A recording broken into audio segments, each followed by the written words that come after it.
I know what that look means. And you know what I'm going to do when I get to my bed? I'm going to chuck that sheet right tight behind me there, right round there. And try and ignore me.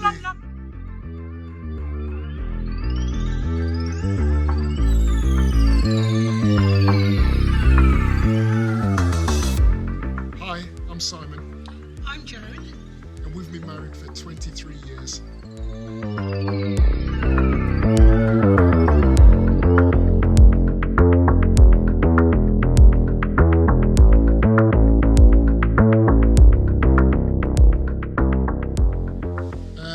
Okay, so what caught my eye? I think I was working away. I was working in Hemel Hempstead, and I think I came back to pick my mum up from church, and Joan was at church, and I hadn't seen Joan for years. Yeah, it was actually Yeah, it was a long time, and I just thought, interesting. Interesting. Yeah, interesting. And then we started talking, and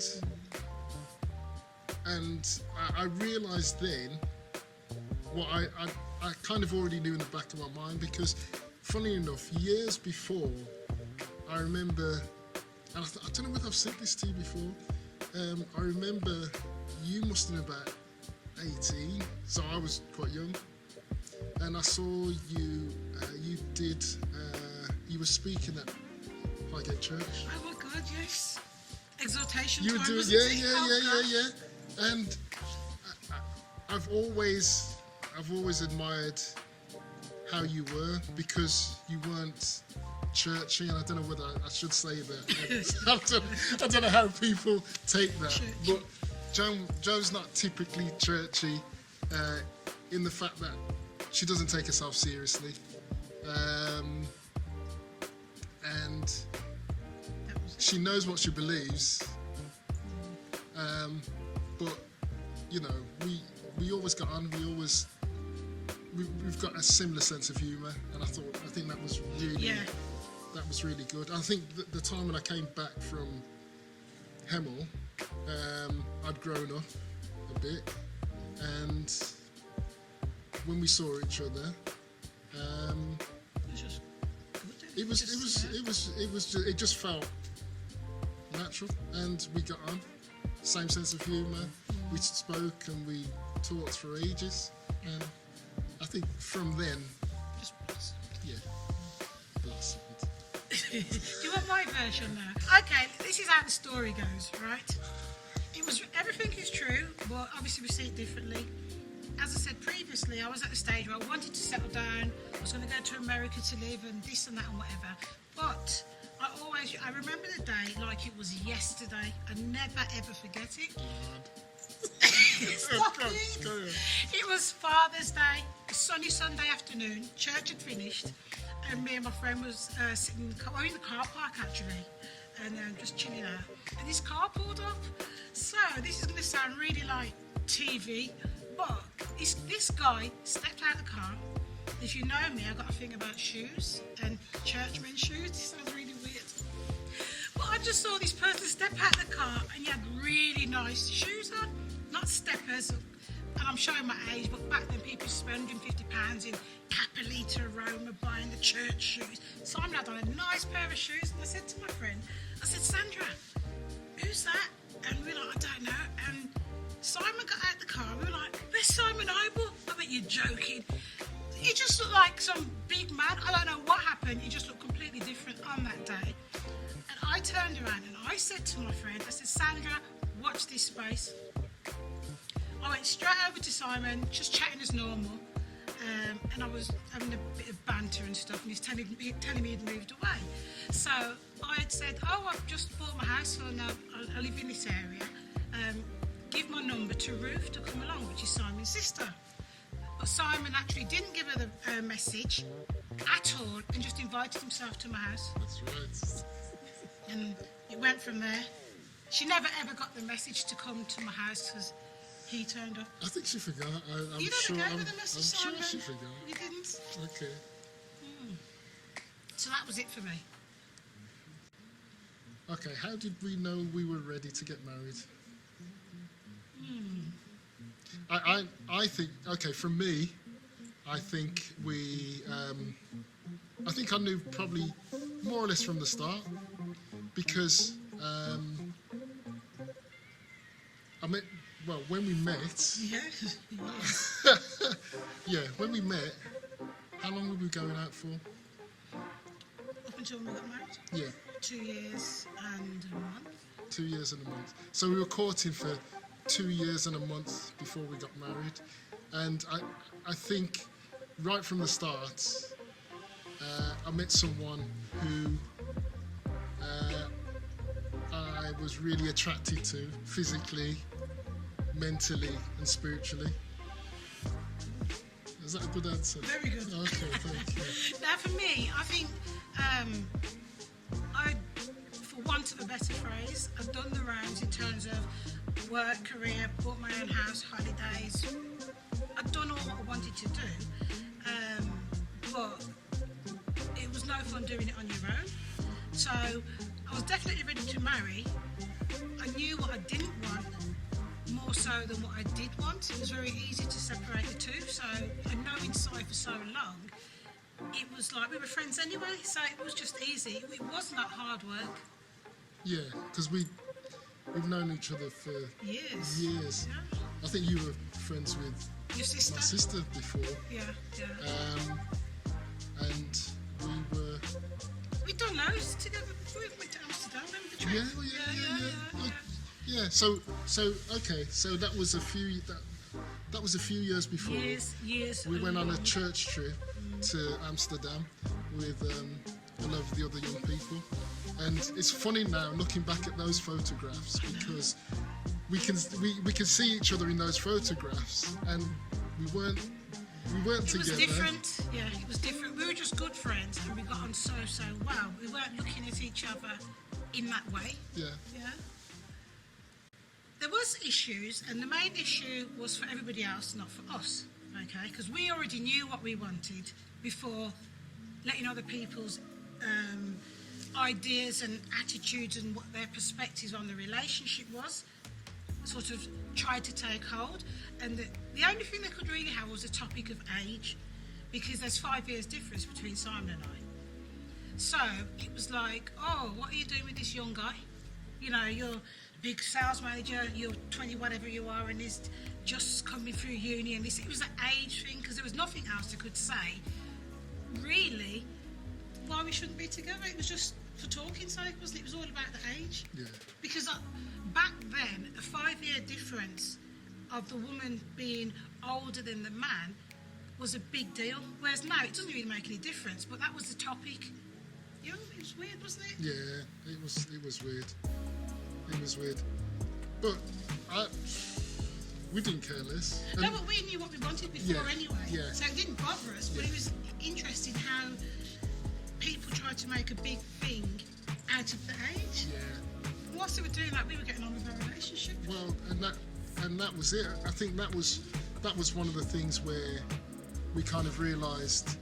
Well, I realised. Well, this is going to work between us, because we're both quite headstrong. Very. And we knew what we wanted, and we were a unit already. Yeah.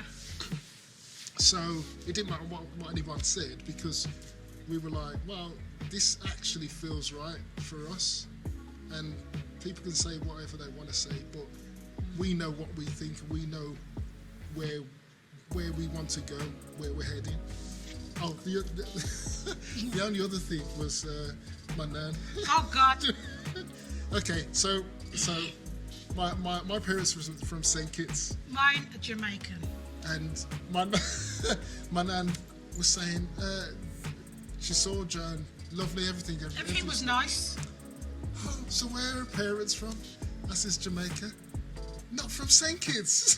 That was funny. But that was more a joke than anything else, because the rest of the whole family loved you, and Yeah, my mum loved Simon. She did. Out of all the friends I've had before, Simon was the one that she liked. Yes. Well, I hope so. I think for that particular question, we are complete opposites, but it works. I'm fiery, Simon's calm, very headstrong, calm. I'm very loud and not calm.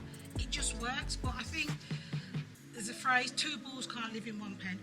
So when you actually want the marriage to work, my old ways or what Joan wants to do, sometimes I have to just put her on the back burner, because the relationship is more important than me winning an argument and being able to say, I told you, and we are still a work in progress, because my natural instinct is I'm right.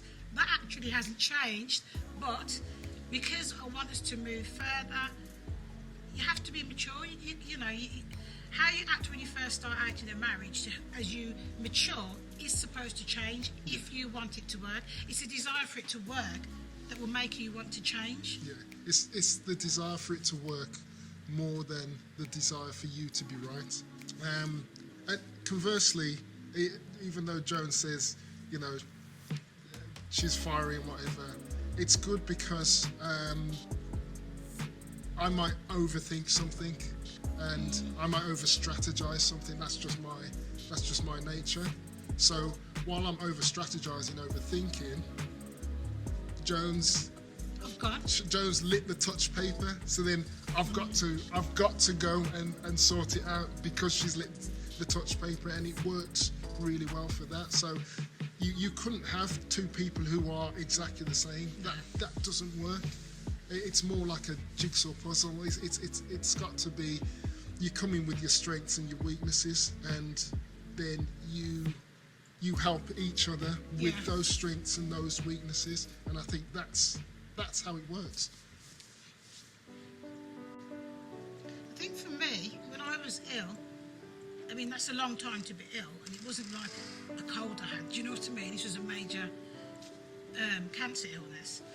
But the truth is, nothing actually changed. Simon is constant, and that was the attraction, and that was one of the qualities I wanted for whoever I was going to marry. It didn't make any difference that I was being told you've got leukemia and you're going to die and this and that. It didn't make any difference to how he treated me.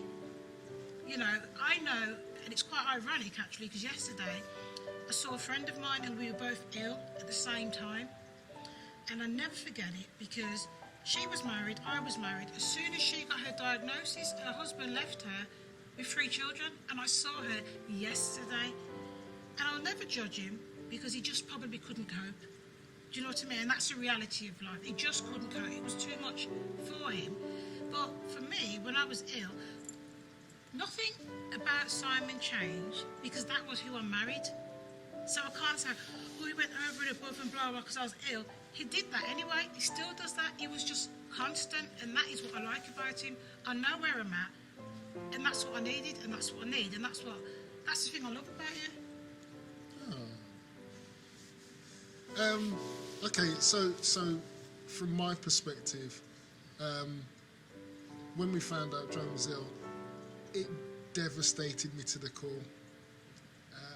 I can't even put it into words how much it devastated me, and it reinforced the fact of how much I love Joan, and I just felt I needed to protect her, because I felt it was my responsibility to protect her and to make sure that I would do anything and everything, because marriage is it's all biblical. It shows it's what Christ is to the church, and you think about that whole protection and the whole giving of yourself for that other person, and through that illness that really brought that side to life. And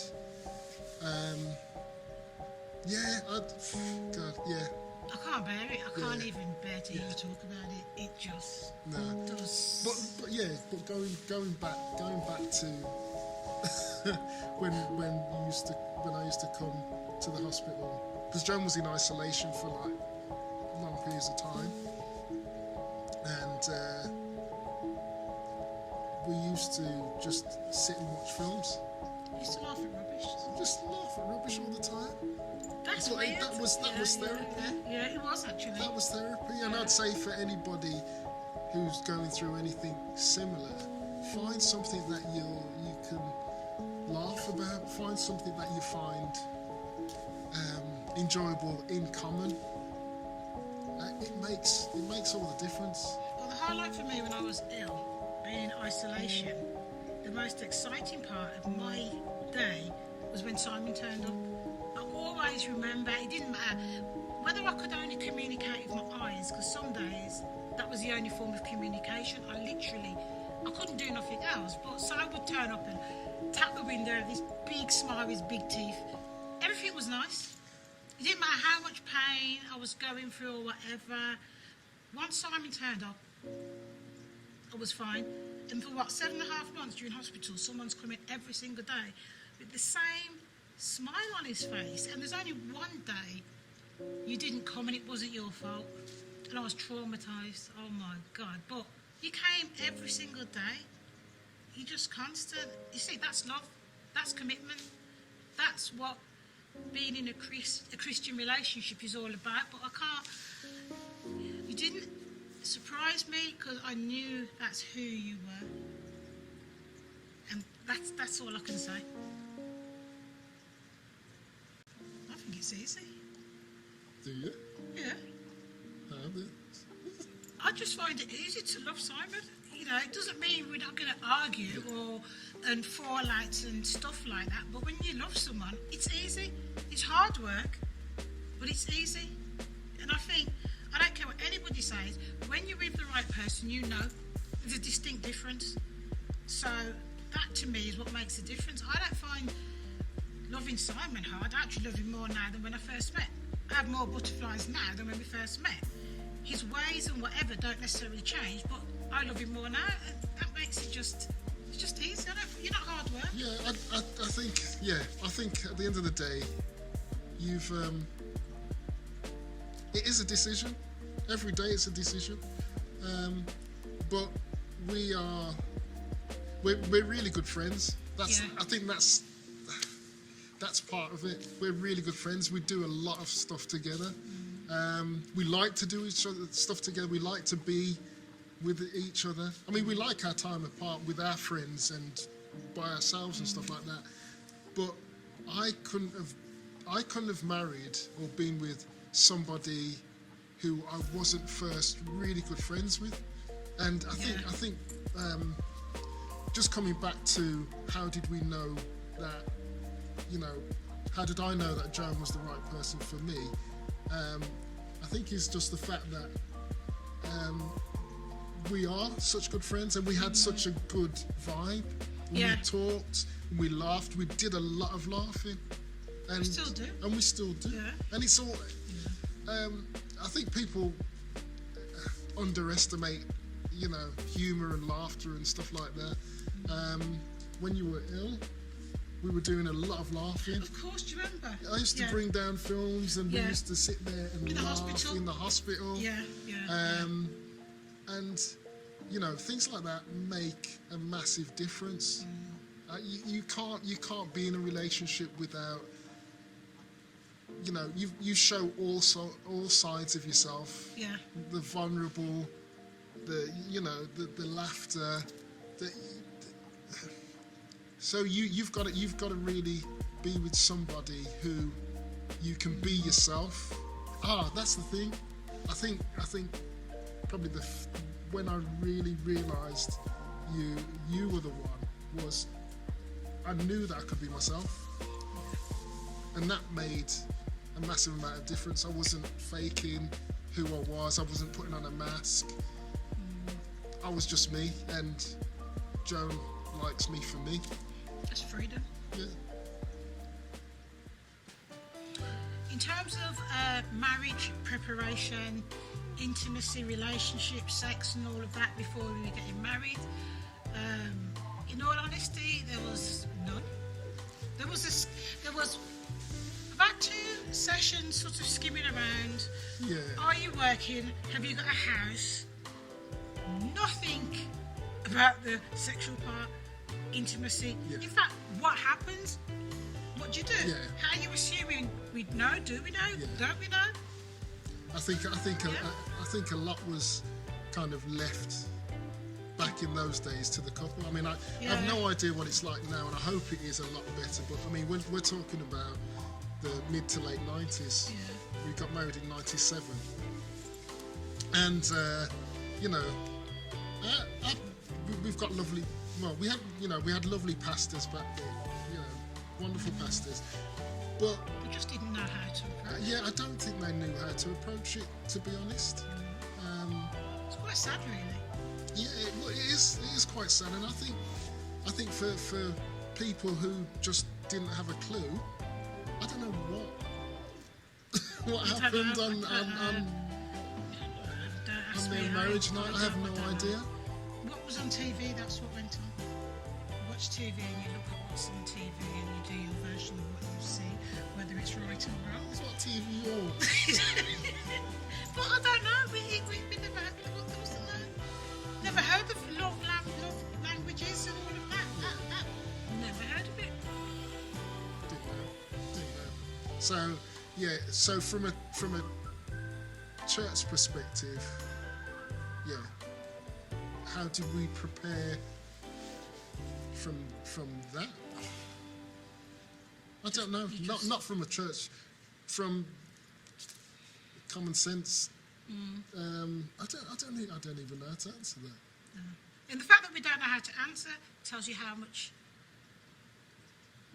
how little we had. Okay, I think the first thing is communication. You've got to have really good communication. You've got to know your partner. You've got to know what their likes and dislikes are. You've got to know.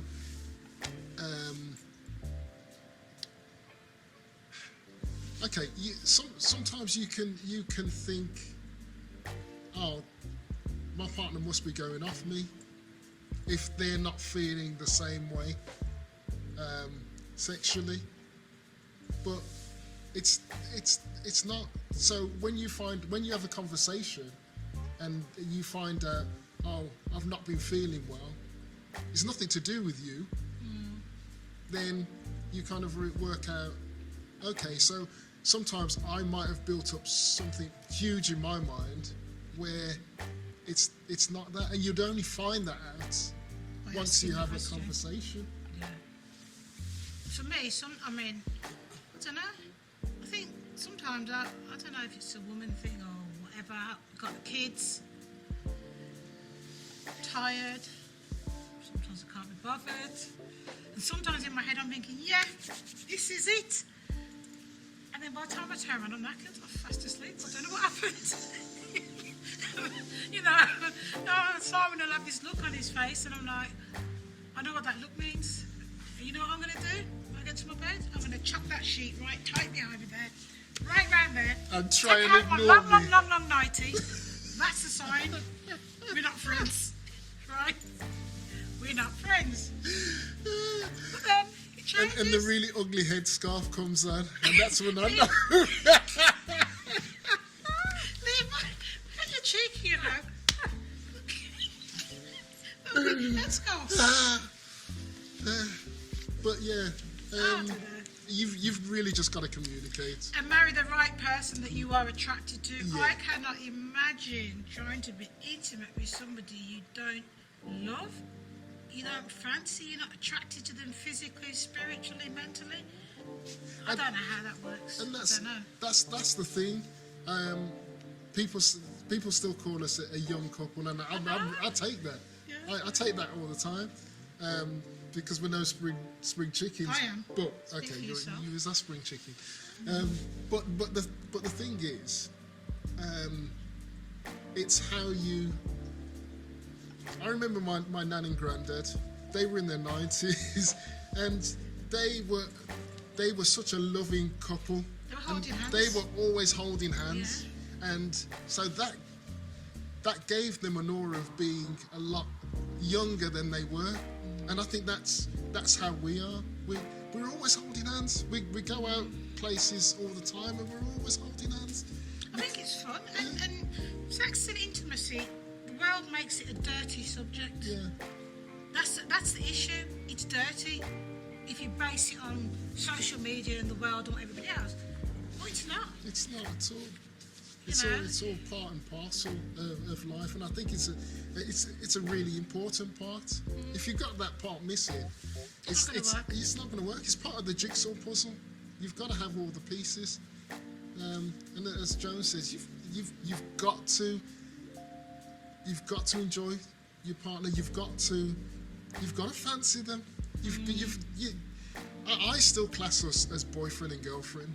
Yeah. And I think that's how you've got to be. Once you stop being boyfriend and girlfriend, or seeing each other as boyfriend and girlfriend, and just a married couple, then I think you've lost something.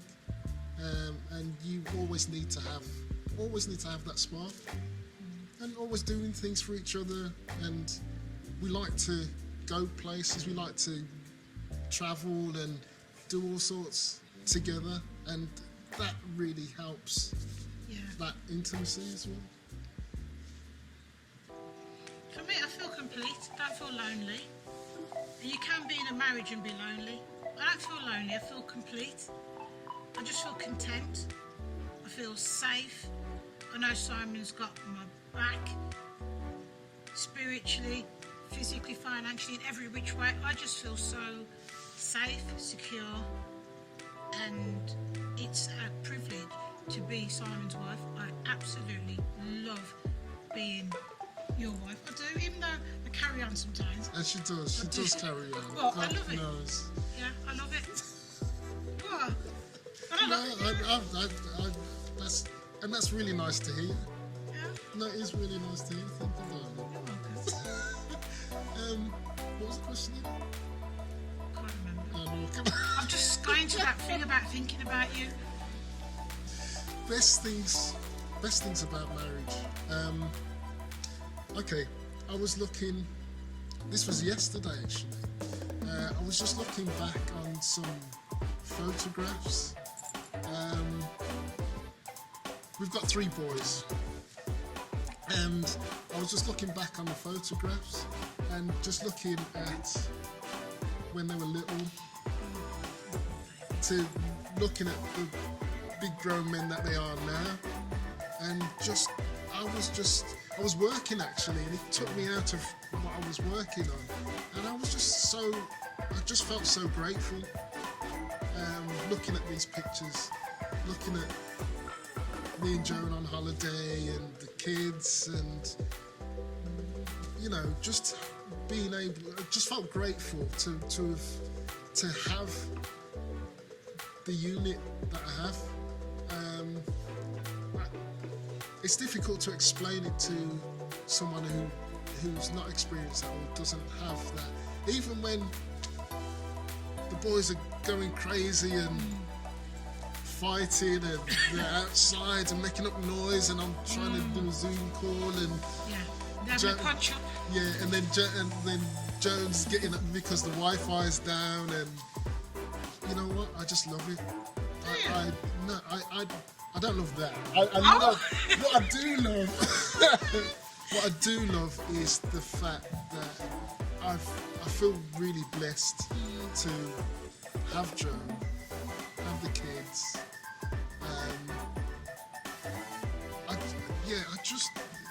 I don't know. It's just such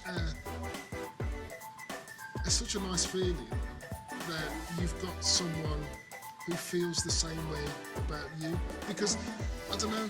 I think we all feel like this sometimes. That you think to yourself, "Oh, does that person think about me like I think about them?" And I know that Joan does. Yeah. And I know that we really enjoy each other's company. I mean, we went out for a run this morning, was it? Yeah. In the icy, cold snow, It was and great, I enjoyed every minute of it. not just for the fact that it was we had exercise, but it's just one of the things that we'll do together, and we'll stop and we'll chat, look at the view, and just simple things like that are just unbeatable, just fantastic. Yeah.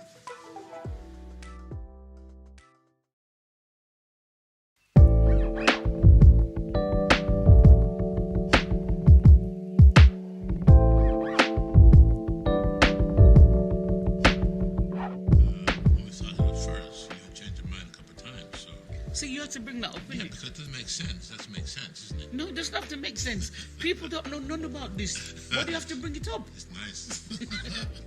It's a for example, if you throw some corn in the yard, the hen become heat from the corn. So you know what to do. I don't remember you throwing any corn. I didn't have to. Anyway, I can tell you that we had a successful encounter. Encounters, maybe? Oh, Lord Jesus.